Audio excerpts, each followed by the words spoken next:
Magandang umaga, kapatid. Kahit wala pa ibang mga kapatiran, nakabot na po tayo sa takdang panahon. At tayo po ay pupunta na po sa ating pag-aaral sa Banal na Kasulatan. Ito ang ating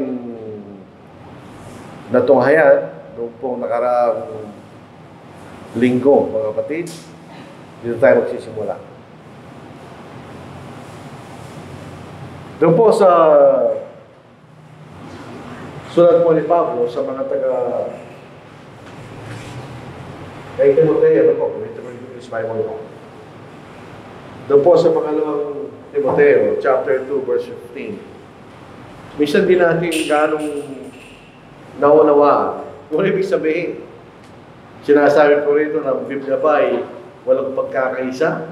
Bakit kailangan pag-iwaiwalay? Kahit ibisahin natin. Be diligent sa Lumang King James study.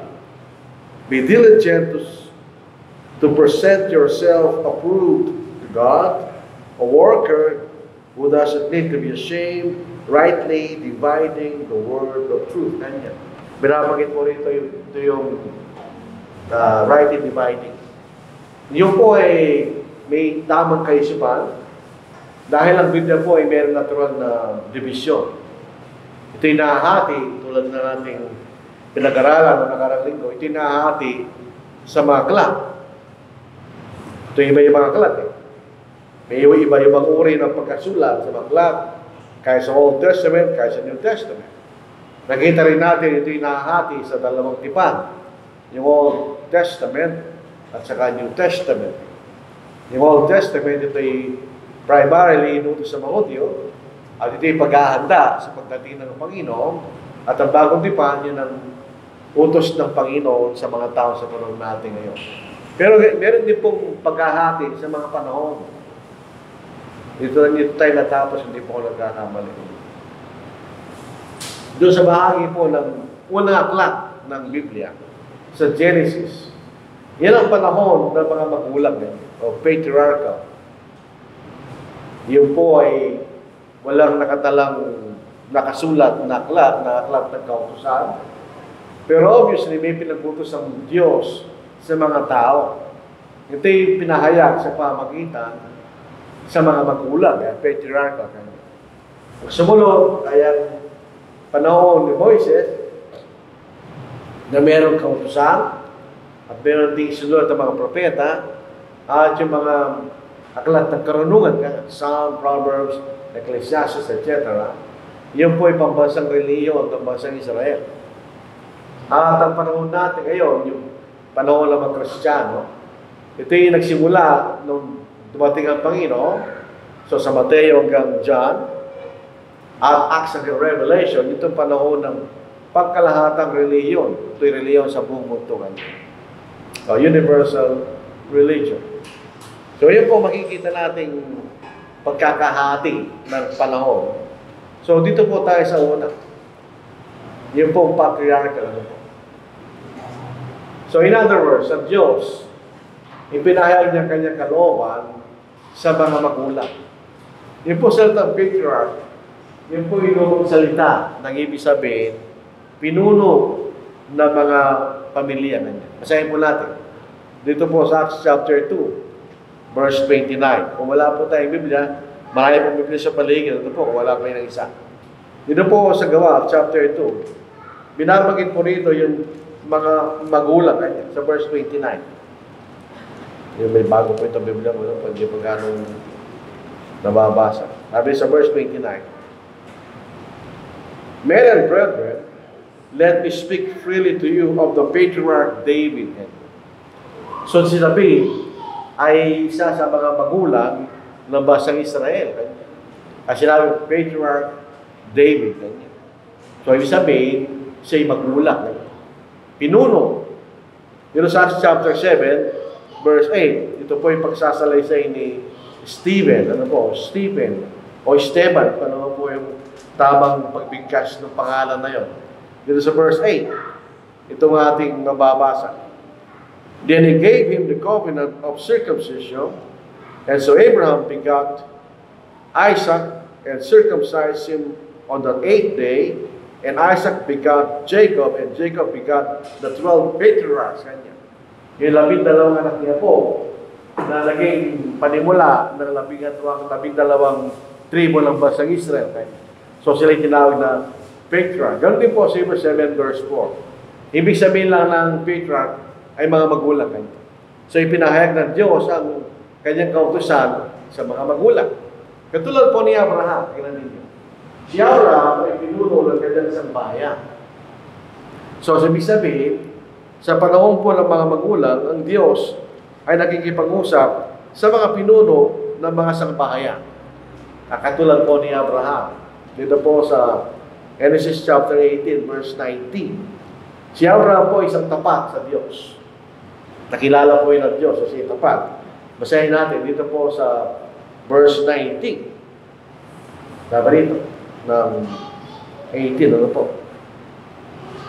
Hindi, sapagkat siya aking pinili upang kanyang tagubilinan ang kanyang mga anak at sangbahayan pagkamatay niya, na maingatan ang daan ng Panginoon sa pamagitan ng paggawa ng kabanalan at kahatulan, upang maibigay ng Panginoon kay Abraham ang ipinangako niya sa kanya. So yun ang paraan ng pagpapakilala ng Diyos ng kanyang kalooban doon sa panahon ng mga magulang.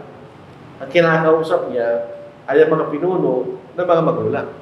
Katulad po rito si Abraham, siya kausap ng Diyos. Ipinakilala ng Diyos ang kanyang kalooban kay Abraham. At si Abraham magtuturo sa kanyang sangbahayan. And so on and so forth.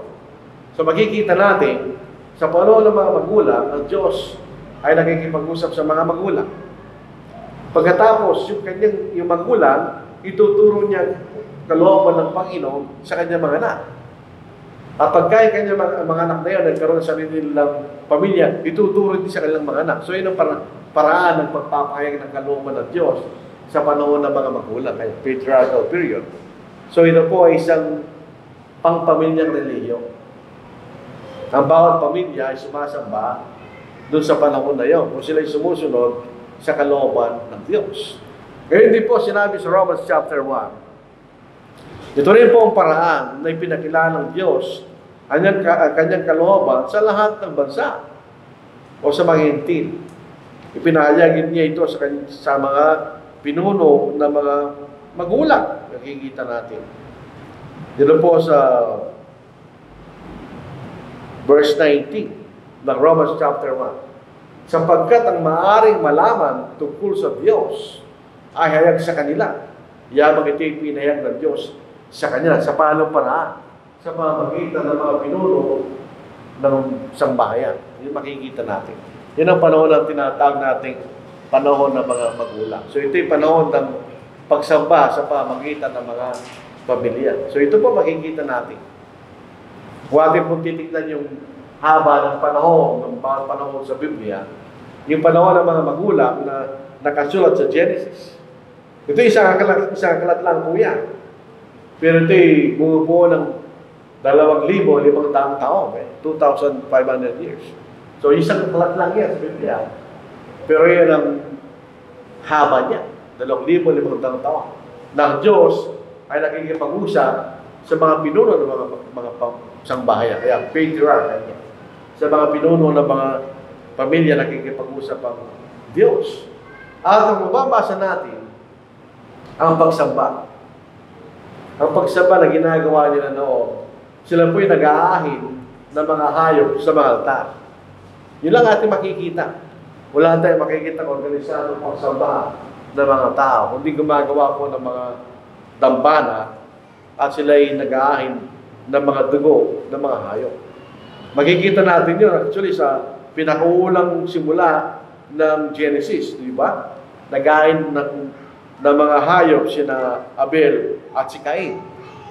Kaya lang si Cain, mali ang kanyang paraan, hindi tinanggap ng Diyos at pinatay niya si Abel. Yan makikita natin. Dito po sa Genesis chapter 8 verse 20. Naalala po natin si Noe. Sa panahon po ni Noe, nagkaroon ng malaking baha sa buong sanglibutan. Namatay ang lahat ng mga tao.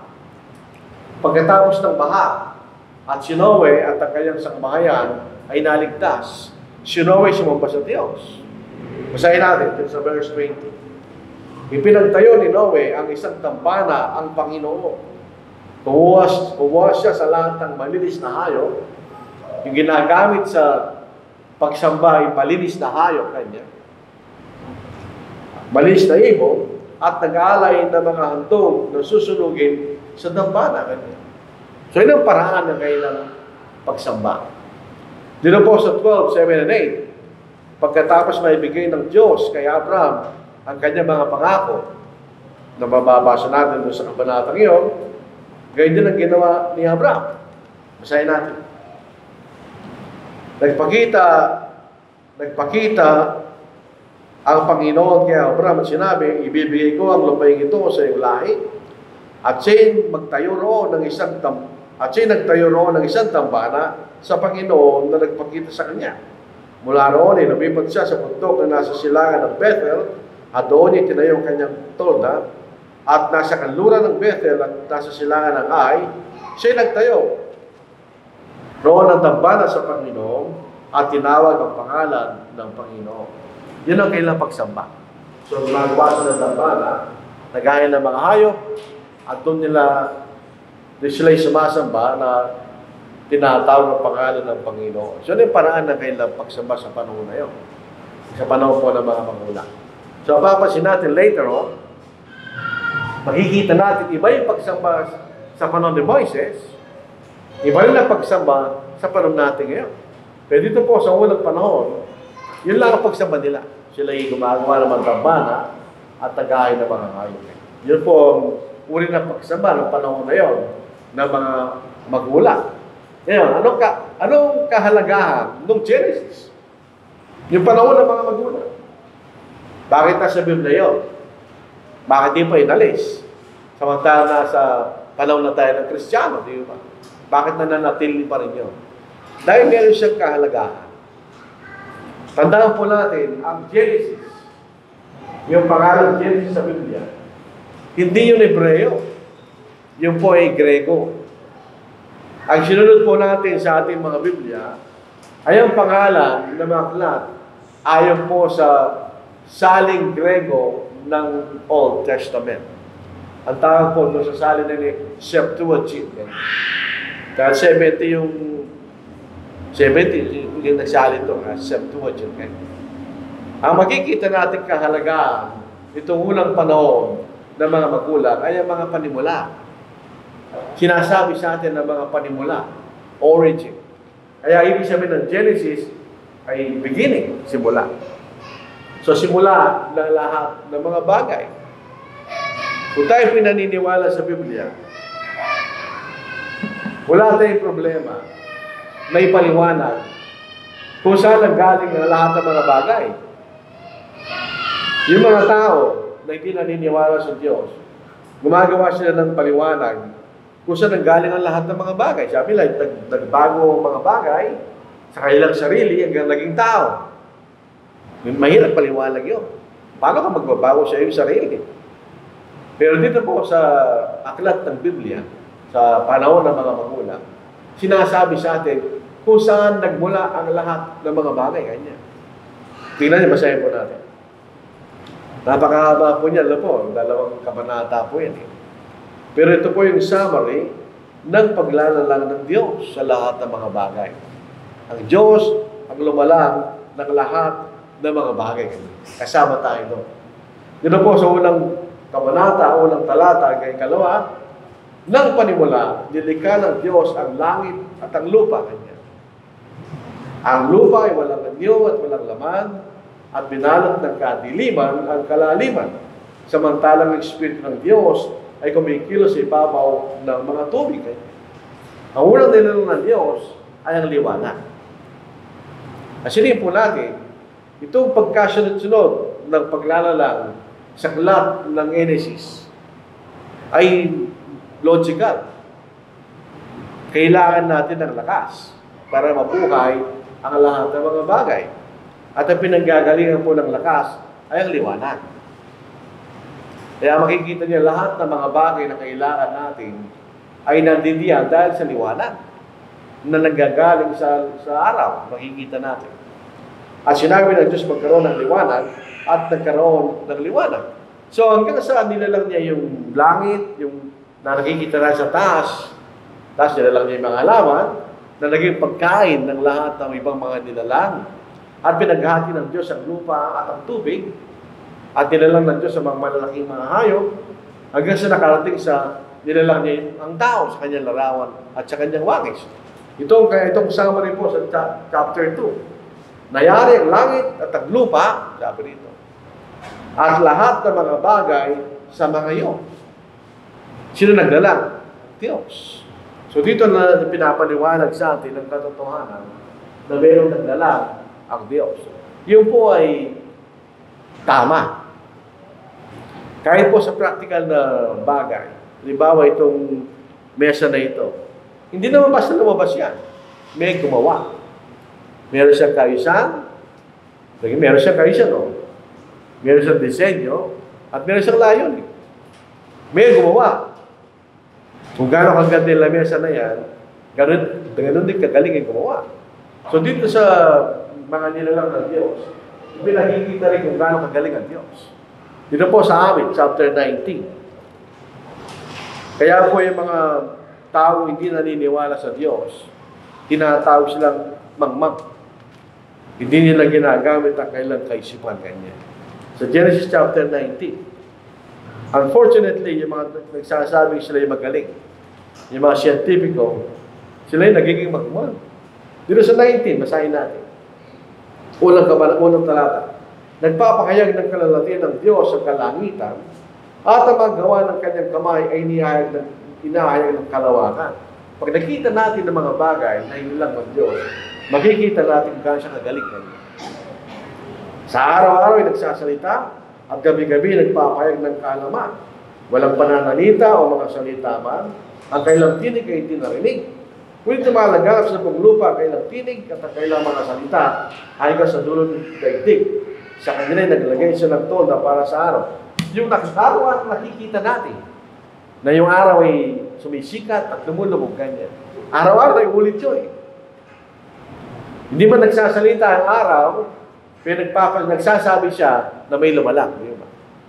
Yun ay nagpapakita ang pangkarunungan ng Diyos. So, ang pinagalingan natin ng mga bagay ay makikita natin sa Genesis. Ang pinagalingan ng mga bansa.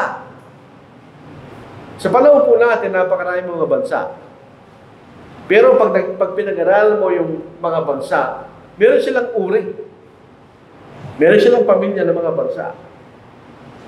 Ibig sabihin, nanggaling yung mga bansa. Hindi nanggaling sa mga tao. Ito'y nanggaling sa Diyos. Siyang lumalang ng mga bansa. Dito po sa Tower of Babel, na sinasabi, hindi na naging Babylon, doon nagsimula ang lahat ng mga bansa. Once upon a time, sa buong mundo, iisa lang ang wika. And isa lang ang pinanggalingan nila, si Adam at si Eva lang.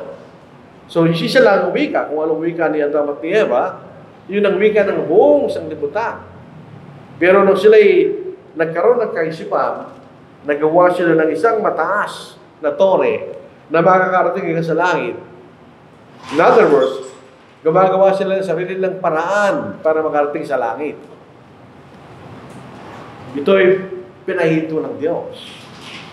In other words, hindi yan ang tamang paraan para makarating kayo sa langit, sabi ng Diyos.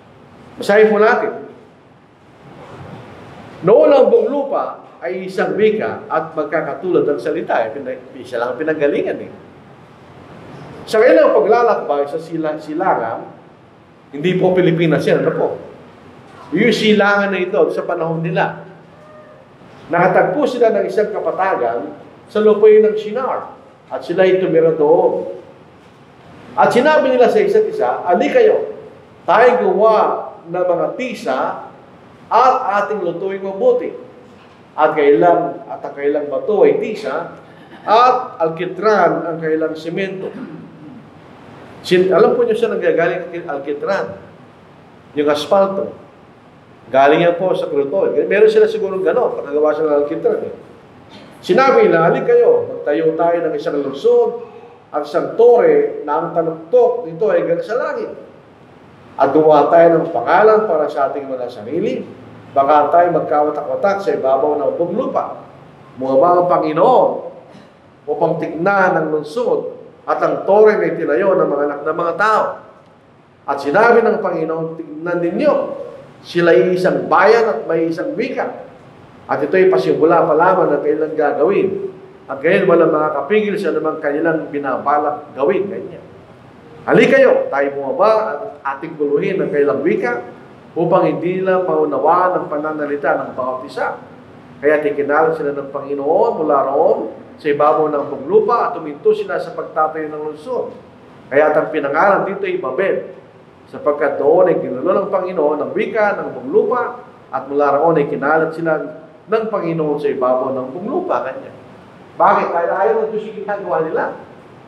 Baka magkakaisa sila kanya, nagawa ng masama kanya, nagkakaintindihan eh. So pinagwatak na sila ng Panginoon.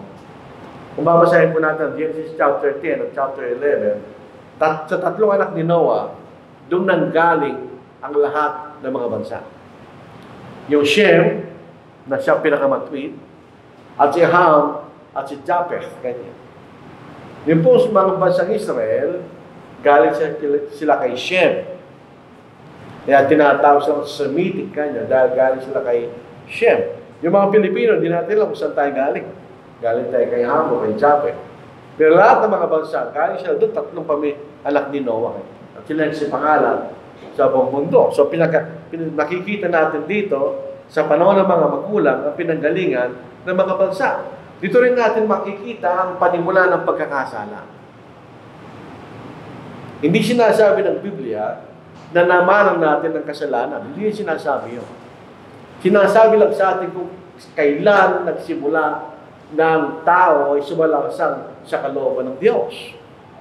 Dito rin natin makikita yun. Sa Genesis chapter 2, verse 17, gumawa po ng isang alamanan o garden ang Diyos. Gawa siya ng magandang alamanan doon. Doon niya nilagay yung tao. Pero may utos ang Diyos. Isahin po natin yung utos niya.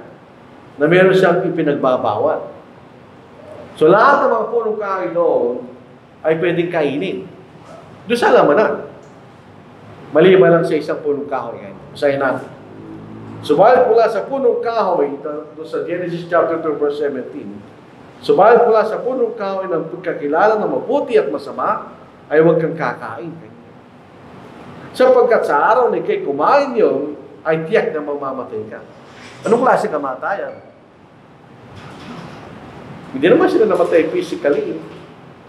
Nung kinain ni Adam yung pinagbabawal na lamanan, sila'y nahiwalay sa Diyos. Kasi nabuhay pa siya ng ilang taon, nagkaroon pa ng ibang mga anak. So hindi sila namatay physically. Nahihiwalay sila. Pinalaya sila ng Diyos mula sa alamanan. So sa ikatlong kabanata, dito natin makikita yung panunokso ng Diablo kay Eva. Yun ang po natin sinasabi ng babae ay mas mahina sa lalaki. Dito to yun. Dahil may mga babae na mas marunong sa mga lalaki. At meron din mga babae na mas malakas sa mga lalaki. Ay tingnan po rin yung mga atletang babae. Mas malalakas sa mga lalaki. Doon sa ibang mga bansa, yung mga babae, nagbubuot sila ng mabibigat na mga bagay. Malalakas yung mga yun. Pero makikita natin dito, tinukso ng Diablo ang babae. Ang ahas, nga, higit sa so kaysa man sa mga mailap na hayop, sa parang nalilikha ng Panginoon Diyos. Pag pinag-aralan po natin salitang hayop o beast, ang ibig sabihin ay hayop na may apat na paa. So in other words, nung simula, ang ahas, itong particular na ahas lang na ito. Merong mga ahas doon na hindi naman sila gano'n.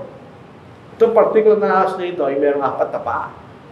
Eh yun ang ibig sabihin ng salita. Sinabi niya sa babae, sinabi ba ng Diyos, huwag ninyong kakainan mula sa alinmang punong kahoy sa alamanan. Pag nanunokso siyang Diablo sa atin, nagbibigay siya ng suggestion para magbago yung kaisipan. At sinabi ng babae sa ahas, makakain namin ang bunga ng mga punong kahoy sa halamanan. Tama naman yun, sabi ng susunod. Subalit sinabi ng Diyos, huwag ninyong kakainin ang bunga ng punong kahoy na nasa gitna ng halamanan. Huwag din niyo itong iipuin kung di kayo mamamatay. May problema to. Hindi na sinabi ng Diyos. Makikita nyo, pagbalik natin doon sa halamanan. Meron yung punong sa gitna ng punong kahoy, ay may dalawang punong kahoy. Ay sa gitna ng halamanan, may dalawang punong kahoy. Basahin natin. Sa Ikasyam, sa Genesis chapter 2, verse 9. At pinatubo ng Panginoong Diyos sa lupa ang lahat ng punong kahoy na nakalulugod sa paningin at mabuting kainin. Gayon din ang punong kahoy ng buhay sa gitna ng halamanan at ang punong kahoy ng pagkaalam ng mabuti at masama. Ang nasa gitna ng halamanan ay ang punong kahoy ng buhay. Eh, nasabi ni Eva bawal daw kainin yung punong kahoy sa gitna. So, ano makikita natin sa kaalaman ni Eva? Mali. Hindi yun na sinabi ng Diyos. Ang sinabi ng Diyos malinaw, subalit mula sa punong kahoy ng pagkakilala ng mabuti at masama, ay huwag kang kakain. Hindi na siya huwag mong ihipuhin. Ang sinabi niya, huwag mong kainin. So, nakita ni Satanas, mali ang kaisipan ni Eva. O tinag-advantage si Satanas. Tingnan yung susunod na mga salita. Subalit sinabi ng ahas sa babae, tiyak na hindi kayo mamamatay. Pag kinaya mo yung punong kahoy ng buhay na nasa gitna, hindi ka mamamatay. Tama yung sinasabi ni Satanas, di ba? Mali ang kaisipan ni Eva. Basahin tuloy natin. Sapagkat nalalaman ng Diyos na kapag kayo kumain noon, ay mabubuksan ang inyong mga mata at kayo maging gaya ng Diyos na kakilala mabuti at masama. Anong ginawa ni Satanas? Pinaghalo na yung dalawang bagay. Yung alaman ng buhay, pag kinain mo yon, hindi mo buksan ang iyong mata. Magkakaroon ka ng buhay na walang hanggan. Yung pangalawang punong kahoy, pag kinain mo yan, malala na mabuti at masama. So pinaghalo niya. Ganon din po ang estilo ng mga bulag tagapagtulong sa panahon natin ngayon. Pinaghahalo nila yung mga bagay, hindi magkapareho. So ano nangyari? Natakso ang si Eva. At na makita ng babae na ang bunga ng punong kahoy ay mabuting kainin, nakalulugod sa paningin na dapat nasahin upang maging matalino, siya'y pumitas ng buhat nito at kinain ito at binagin din ng kanyang asawa na kasama niya siya'y kumain. So yun nangyari sa kanila. Sila natakso. Ano nangyari? Pinalaya sila. Hindi maaari ng tao ay mabuhay na magpakailanman na may kasalanan. Ganyan. Dahil pag siya nabuhay na magpakailanman may kasalanan, makakasama siya ng Diyos magpakailanman na may kasalanan. Ganyan. So pinalaya sila. Basahin po natin. Dito po sa pinakahuling bahagi. Sinabi ng Panginoong Diyos, tignan ninyo ang tao ay naging parang isa sa atin, nakakakilala mabuti ng masama. At ngayon, baka iunat ang kanyang kamay at pumitas din ang bunga ng punong kahoy ng buhay, kumain at mabuhay magpakailanman. Kaya pinalaya siya ng Panginoong Diyos sa lamunan ng Eden upang kanyang bungkalin ang lupang pinagkunan sa kanya. Doon po sa kaparusahan, yung lalaki, dahil siya pinuno ng kanyang asawa at siya dapat maghanap buhay, siya ngayon ay gagawa mula sa tulong ng pawis na kanya. Dati hindi. Ipitas ka lang eh. Ngayon kayo magtatrabaho para mabuhay ka kanya. Doon ang galing sa salitang hanap buhay. Para mabuhay ka, kailangan mo halapin ang buhay mo kanya. Yung babae naman, dinagdagan ng sakit ng panganganak. At yung ahas, siya yung umusad. Kaya kung ahas ay dati nang umusad, hindi parang sa'yo. May nagbago doon sa ahas na yun. Doon na sa ahas na yun. Na ninanarawan, tapos ginamit ni Satanas para tukso ng tao. So yun ang simula ng kasalanan at ang kaligtasan. Doon sa verse 15, sinabi ng Panginoon kay Adam at sa kay Eva na magkakaroon po ng alitan ang binhi ng ulupong at ang binhi ng babae kanya. Basahin natin. Maglalagay ako sa iyo at sa babae ng pagkapuot sa isa't isa at sa iyong binhi at sa kanyang binhi. Ito ang dudurog ng iyong ulo at ikaw ay dudurog ng kanyang sakop. Ito po ay isang propesiya sa kamatayan ng Panginoon. Kung mababasahin na sa Galatia, doon sa ika-4 na kabanata kanya, ang ating, sa takdang panahon kanya, isinugo ng Diyos ang kanyang anak, na ipinanganak na isang babae kanya. Kasi bini ng babae. Sino bini ng lupok? Yung mga kaaway ng Diyos. Later, makikita natin, ang bansang Israel mismo, dahil silang pumatay sa ating Panginoon. So, yun ang simula ng lahat ng mga bagay, ng lahat ng mga bansa, at ng kasalanan, at ang pangangailangan ng kaligtasan. Ito rin po simula ng pag-aasawa. Tingnan ninyo. Ang Diyos ay dinala sa larawan ang tao dinala sa larawan ng Diyos. Iba tayo sa mga hayop. Minsan sinasabi natin yung aso ay merong isip. Oo, pero isip ng 2 taong bata. Kamahirap turuan ko minsan. Pero hindi ang tao. Ang tao po ay kawangis ng Diyos. May mga bagay na nasa Diyos na meron tayo at kawangis ng mga bagay na nasa Diyos. Hindi tayo Diyos. Pero kawangis natin ng Diyos. Yun ang sinasabi sa pagkalalak sa atin. So, ang Diyos ay isang espiritu. Hindi siya katulad natin na may laman at dugo. Wala. Siya espiritu. Siya ay merong karunungan ang Diyos. At meron siyang emosyon. At meron siyang kapangyarihan. Yun ang Diyos. Ganyan ang tao. Ang tao ay espiritu na nakatira sa isang physical na katawan. Hindi ito ang tao, actually. Ito lang nakikita natin, nakikilala natin, dahil tayo mga physical na dinala. So, nakita mo yung tsura ng tao, yan ang pagkakilala mo sa kanya. Pero yung kinakausap mo, hindi yung katawan. Yung espiritu na nasa loob ng katawan na, yun ang kinakausap mo. Yun ang kilala mo. Kaya pag namatay ang tao, ando pa rin yung katawan.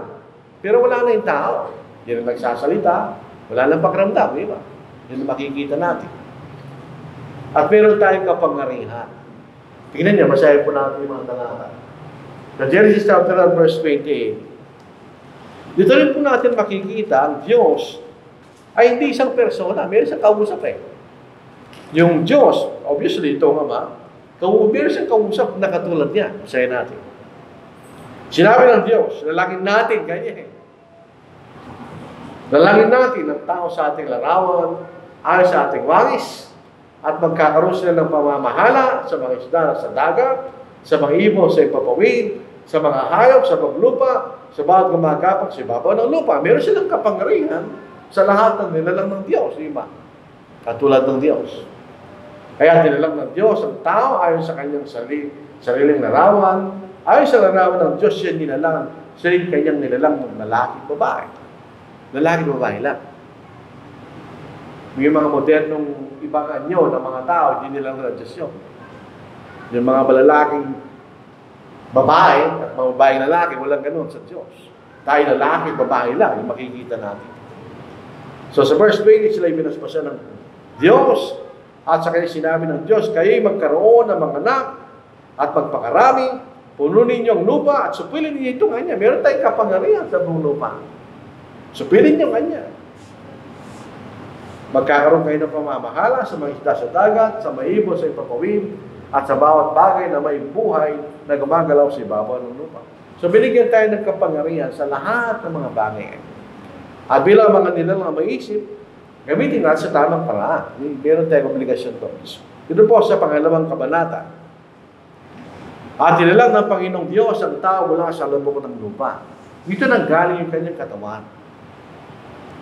At yung tao, espiritu yun eh. Nilalang ng Diyos yung espiritu yun sa isang katawan na galing sa physical na bagay. Dito sinasabi sa atin, galing sa alabok. At nilalang ng Panginoong Diyos ang tao mula sa alabok ng lupa, at hiningahan ng mga butas ng kanyang ilong ng hininga ng buhay, at ang tayo naging buhay na kaluluwa. At naglagay ang Panginoong Diyos ng isang halamanan sa silangan ng Eden o Eden, at inilagay niya roon ng taong kanyang nilalang. So yun ang tao. Meron tayong kaisipan, meron tayong damdamin, di ba? Meron tayong kapangyarihan at tayo sa espiritu kanya. Kaya pag namatay yung tao at balikan niya yung buntod niya pagkaraan ng ilang taon, ano makikita niyo? Alabok, lupa. Dahil nung galing ang lupa niya, ang kanyang katawan, sa lupa. So, yun ang tao, mga kapatid.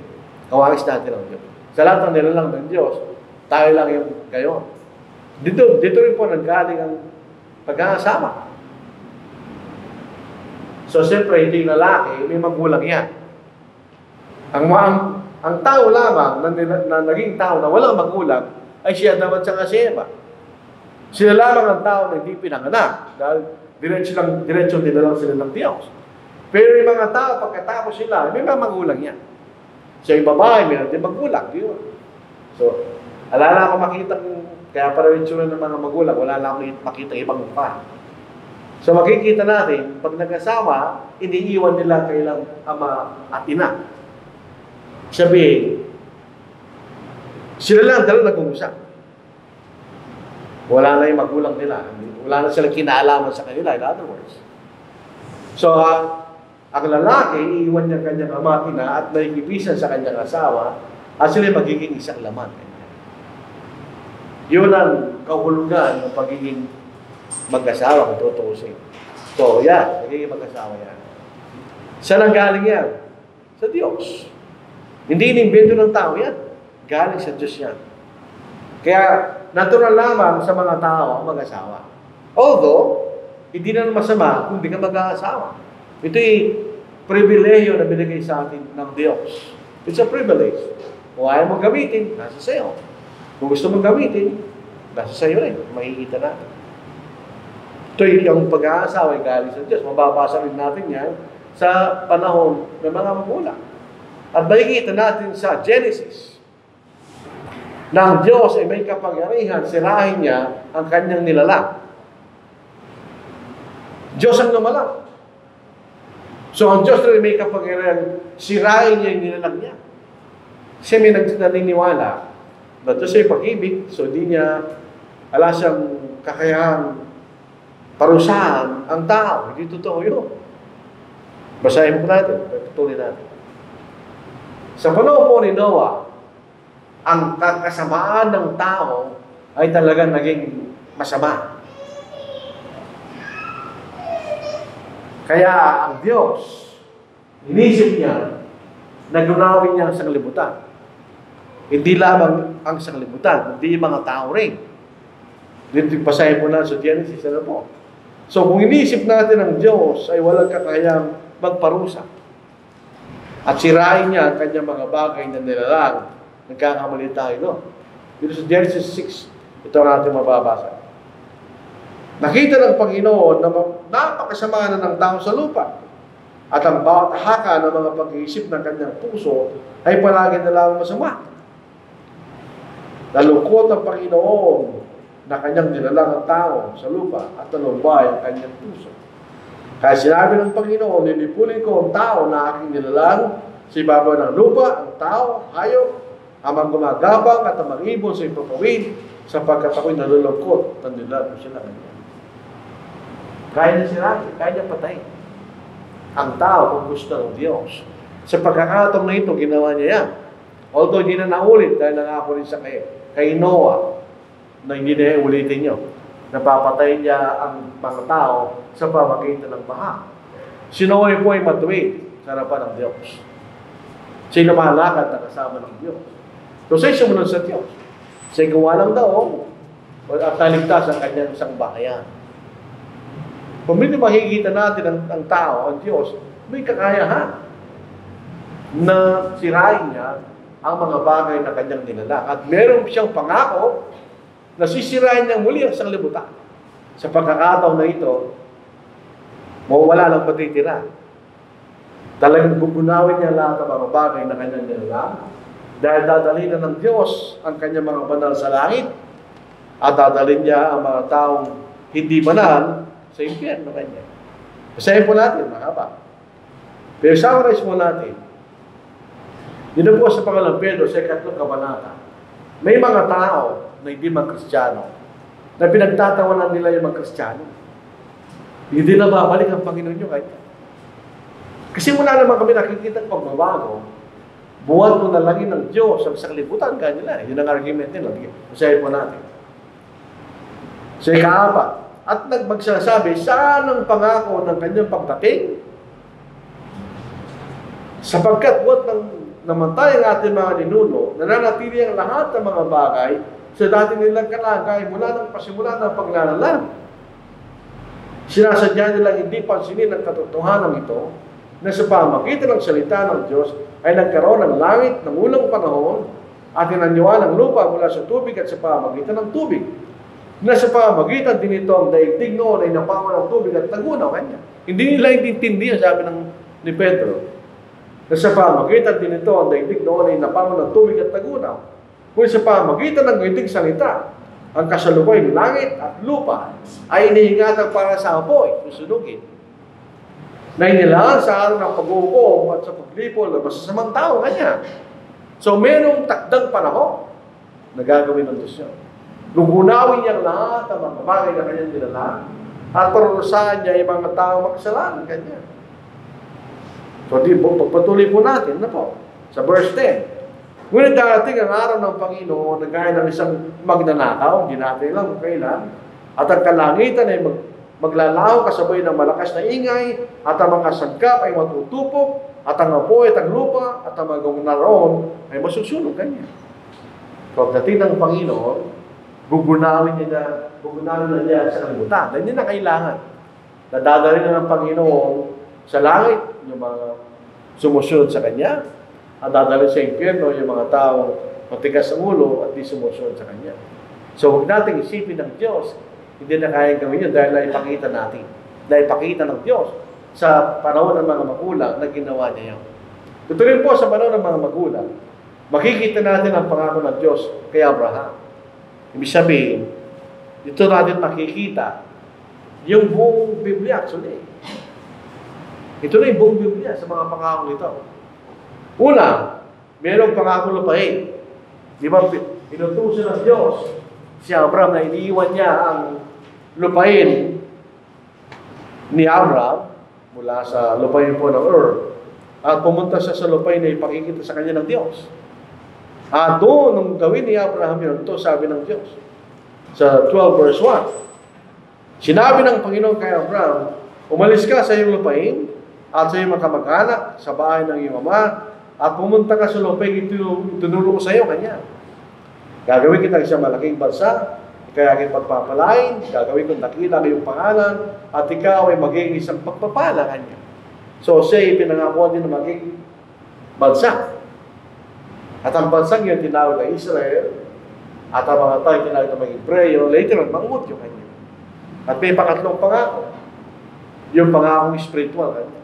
Sa pamagitan ng binhi, ay pagpapaya na latagkan sa lupa kanya.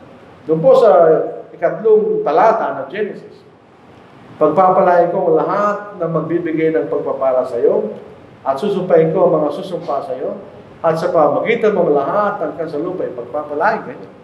Dito sa talatang ito, hindi pa nangunawaan ni Abraham sinasabi ng Diyos. Pero matusan siya ng Diyos, niyain niya ang kanyang putong anak na si Isaac. At ginawa ni Abraham, yung bagay na yun, hindi ipinagkait ang kanyang anak sa Diyos, although hindi pinayagan ng Diyos na mamatay si Isaac. Tingbasahin po natin yung inulit ng pangako. At sa pamagitan niya yung binhi, ganyan. Hindi mismo kay Abraham, kundi sa binhi ng galing kay Abraham. Ay pagpapalay na ang lahat ng bansa sa lupa sapagkat sinunod mo aking tinig. So yung binhi na magagaling kay Abraham, kanya, ang magiging para ng Diyos para pagpalain ang lahat hanggang sa lupa. Kung pupunta tayo sa Galatia, 3 kabanata, makikita niyo ang pagkakaisa ng Biblia. Ilang libong taon nakaraan, nasabi ito ng Diyos kay Abraham. Ito'y sinulat ni Apostle Paul sa Galatia, 3 kabanata, 16 na talata. Ngayon, ang mga pangako ay ginawa kay Abraham at sa kanyang binhi. Sabi niya, binhi. Hindi sinasabi sa mga binhi na tungkol sa marami, kundi sa binhi na iisa. At sa yung binhi na si Kristo. So, sino yung binhi na yan? Si Kristo. So, kung nakakita natin itong tatlong pangako ng Diyos kay Abraham, o kay Abraham na una, ito ang buong Biblia. Nandito yung paghahanda ng Diyos ng pagliligtas sa tao at siya nagkatuparan sa bagong tipan ang katuparan ng pagliligtas ng tao ng Diyos sa lahat ng mga tao. So ito yung principle ng Biblia. Pag naintindihan mo yan, maunawaan mo ng buong Biblia. Yun na makikita niyo mga kapatid pagka so ito ang bansa na pinangako ng Diyos kay Abraham. Ito ang bansang Israel. Ito yung dalawang angkan o tribo na pinaghati-hati yung lupain na ipinangako ng Diyos. Kaya makikita natin. Yun ito yung sinabi sa Genesis 12, siya magiging malaking bansa. Ngayon din po sa Deuteronomy chapter 10 verse 22. Tapusin na po natin ito kasi malapit na rin matapos. Tatapos na kasi pagka tuloy pa natin sa susunod na linggo, kaunti na lang. Dito po sa 10, basahin natin. Dito po sa verse 22. Ito ang ating mababasa. At ang iyong mga ninuno ay lumusok sa Egypto na may 70 katao at ngayon ginawagan ng Panginoon mong Diyos na kasing dami na mga bituin sa langit. So siya naging isang malaking bansa. Ang bansang Israel ang galit kay Abraham. So ito po sa lupain ng Canaan. Dito po sa Joshua chapter 21, 43, 45 at saka po sa Joshua chapter 23, 14-16. Ang sabi ni Joshua, walang anumang pangako na ipinangako ng Diyos sa inyong mga magulang. So nakamtan nila yung lupain na ipinangako ng Diyos kay Abraham. Pero siya naging bansa. At mula po sa lahi ni Judah, nanggaling ang ating Panginoon. So galing po sa bansang Israel ang ating Panginoon. Particularly, galing po sa tribo ni Judah. So yung ikatlong pangako sa Genesis chapter 12, pagpapalala na latag ka sa lupa, natupad po ito. Balik po tayo sa Galatia chapter 3, 26-29. Yung pagkaligtasan ay para sa lahat. Alang tinitignan lahi ang Diyos. Wala siya tinitignan kasarian o kalagayan ng tao. Lahat ng tayo maaaring maligtas sa pamamagitan ng Panginoon. Sapagkat kay Kristo Jesus na pinangako, kayo lahat ay mga anak ng Diyos sa pamamagitan ng pananampalataya. Sapagkat ang lahat na sa inyo na binautismo kay Kristo ay binili si Kristo. Walang Hudyo o Grego, walang alipin o Malaya, walang lalaki, babae, sapagkat kayong lahat ay isa kay Kristo Jesus.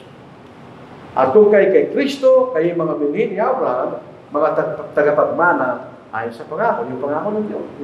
Ito si Abraham, na lahat ng kasalupa ay pagpapalay kayo. So ito may mga nilalaman ng panahon ng mga magulang na mahalaga sa atin. So, tingnan ninyo. Ito yung Genesis chapter 12, verse 1-3, kung tutungsin. Yung Old Testament, yan ay paghahanda ng pagdating ng ating Panginoon. Pumili ang Diyos ng isang tao na tapat sa katawan ni Abraham, na sa pamamagitan ng tao ito magagaling ng isang bansa na paggagalingan ng ating Panginoon. Pagkatapos sa Matthew, Mark, Luke, at sa bahagi po ng Acts, sinasabi si Kristo dumating na. Nakita, pinangalan siya, di ba? Tapos namatay siya. Doon sa mga sulat, sa kalat ng Apocalypse, ito yung mga sulat para yung mga Kristiyano ay maging tapat. Bakit? Sapagkat dating ang Panginoon. So yun ang sinasabi ni Pablo kay Timoteo. Rightly dividing the word of truth. Makikita natin na ito na pagkabahagi ng Biblia at madali nating maunawaan. So pagkakita natin, naunawaan natin ang Genesis, during the rest of the Bible, maunawaan mo rin. Dahil naintindihan mo yung pundasyon ng ating kaligtasan. Makikita natin sa aklat ng Genesis. Huwag natin sabihin na yung aklat ng Genesis ay hindi mahalaga. Para mo sinabi na yung grade 1 hindi mahalaga. Pag hindi ka nag-grade 1, hindi ka matatapos. Hindi ka marunong hindi ka matututong magbasa. Pag hindi ka natutong magbasa, wala ka na matututunan, di ba? So yung sabihin ng grade 1, hindi mahalaga. Ang Genesis yung grade 1. Sinasabi sa atin ng pundasyon ng ating kaligtasan, yung plano ng Diyos. So ito pong ating pag-aaral po sa mga pong ito.